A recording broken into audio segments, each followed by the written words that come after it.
Both the US and Russia are pulling some of their diplomats out of the Ukrainian capital, Kiev, while Britain and several other nations have followed the US lead, asking their citizens in Ukraine to leave, warning that UK forces will not step in to evacuate anyone if there is a war. There will be a big difference between what they may have seen on their TV screens in Afghanistan over the summer and what may happen over the next week or so, and that is that the Royal Air Force will not be in a position to go in and to fly people out. So they need to leave now by commercial means or drive out of Ukraine into a neighbouring country, and they should do that immediately.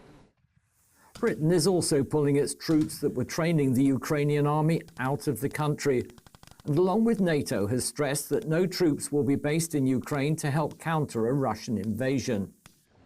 But the NATO build-up in Eastern Europe is gathering steam. The US has deployed troops from Germany to Romania along with Black Hawk helicopters, while an additional 3,000 US paratroops are due in Poland shortly. Russia has accused the West of a disinformation campaign. It denies that it has plans to invade Ukraine, but wants its security concerns addressed. As far as further negotiations with our European and American partners, they are continuing in the open, as well as behind closed doors. We are preparing a response for NATO and for Washington.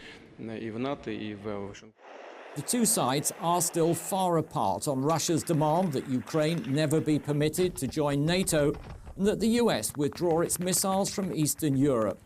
But high-level talks are still underway in a bid to de-escalate the crisis. Michael Voss, CGTN.